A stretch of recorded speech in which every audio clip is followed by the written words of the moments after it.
اپنی بے بسی کا بھی اعتراف کرے، تنہائی میں بیٹھے، اندھیرے میں بیٹھے، تنہائی میں ہو، اندھیرے میں ہو، رات کے اندھیرے میں بیٹھے، پھر دیکھو اللہ کی مدد کیسے آتی ہے۔ زکریا علیہ السلام اللہ سے مانگ رہے، اور اللہ پاک نے سورہ مریم کے آغاز میں کس طرح سے حضرت زکریا علیہ السلام کی دعا کو ذکر فرمایا، ذکر رحمت ربک عبدہ زکریا۔ اے نبی، اپنے رب کا جو اس کے بندے زکریا پر فضل ہوا، آؤ تجھے اس فضل کا تذکرہ سناتا ہوں۔ کاف ہا یا عین صاد، ذکر رحمت ربک عبدہ زکریا۔ کیا پیارے کلمات ہیں۔ اذ نادا ربہ نداء خفیا، جب زکریا نے تنہائی میں اللہ کو پکارا، نداء خفیا، آہستہ آہستہ اللہ سے پکارا۔ قال رب انی وہن العظم منی واشتعل الرأس شیبا ولم اکن بدعائک رب شقیا۔ اے اللہ، قال رب انی وہن العظم منی، میری ہڈیاں کمزور پڑ گئی ہیں، واشتعل الرأس شیبا، سر میں بالوں کی سفیدی آ چکی ہے، اب اولاد کا زمانہ تو نہیں رہا، اس لیے کہ ظاہری اسباب کے اعتبار سے کمزور ہو چکا ہوں، بڑھاپا آ چکا ہے، سر میں سفیدی مکمل آ چکی ہے۔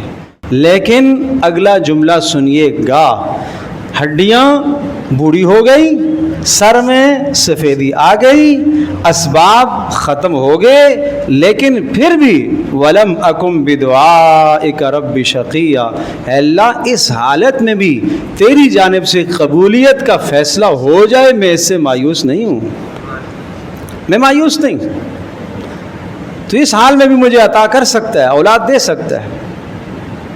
وَإِنِّي خِفْتُ الْمَوَالِيَ مِنْ وَرَائِي، اچھا کیوں اولاد چاہتے ہو؟ میں یہ چاہتا ہوں کہ میری اولاد، مجھے تو بیٹا عطا فرمائے، اور وہ میرا بیٹا میرے خاندان کے لیے دینی تربیت کا ذریعہ بن جائے۔ آج ہماری تمنائیں کیا ہیں؟ میری فیکٹری ہے بھائی، بس ایک اللہ بیٹا دے دے نا، بس پھر کوئی شے نہیں، پیچھے کوئی چلانے والا تو ہو۔ ہائے ہائے ہائے، غرض ہی غلط ہے، ہماری سوچ ہی غلط ہے، خیال ہی غلط ہے۔ اللہ تبارک و تعالی نے حضرت زکریا علیہ السلام کی دعا کو ذکر کر کے سمجھایا کہ اولاد مانگنے کی غرض کیا ہونی چاہیے۔ اولاد مانگنے کی غرض دین ہونا چاہیے، دنیا تو آئی جائے گی۔ کیا اللہ پاک نے یحییٰ علیہ السلام جو زکریا علیہ السلام کو عطا فرمائے تو کیا وہ کھاتے پیتے نہیں تھے؟ ان کی ضروریات دنیا کی نہیں تھی؟ وَإِنِّي خِفْتُ الْمَوَالِيَ مِنْ وَرَائِي وَكَانَتِ امْرَأَتِي عَاقِرًا، اے اللہ میری بیوی بھی وہ بھی بوڑھی ہو گئی ہے، فَهَبْ لِي مِن لَّدُنْكَ وَلِيًّا، اپنی طرف سے مجھے عطیہ عطا کر دے، اپنی طرف سے مجھے ہبہ دے دے، ایک بیٹا مجھے ہبے میں دے دے، گفٹ میں دے دے، انعام میں دے دے، یرثنی ویرث من آل یعقوب، جو میرے دین کا اور حضرت یعقوب علیہ السلام کے دین کا وارث بنے گا۔ اور صرف ایسا نہیں، وَاجْعَلْهُ رَبِّ رَضِيًّا، اے اللہ ایسا بیٹا عطا کرنا کہ جس کی زندگی پر تو بھی راضی ہو، وہ نافرمان تاکہ نہ بنے۔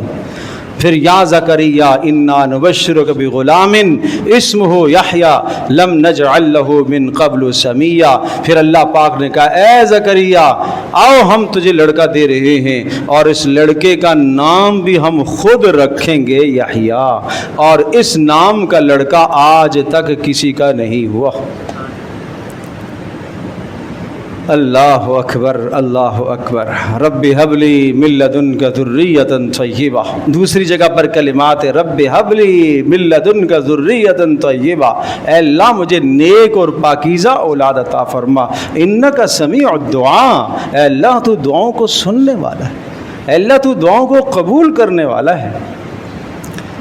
تو اللہ سے اولاد مانگنی ہو نیک مانگا کرو، صالح اولاد مانگا کرو، صرف اولاد مت مانگا کرو کہ اللہ مجھے بیٹا بیٹی عطا فرما، نہ، رب حبلی من لدنک ذریۃ طیبہ، اے اللہ نیک صالح اولاد عطا فرما، نیک کا لفظ کہا کرو ساتھ، اور اولاد ہیں، اولاد کی پھر سے نیکی اللہ سے مانگا کرو، پھر سے نیکی مانگا کرو۔ حضرت ابراہیم علیہ السلام کی دعاؤں میں غور کرو نا۔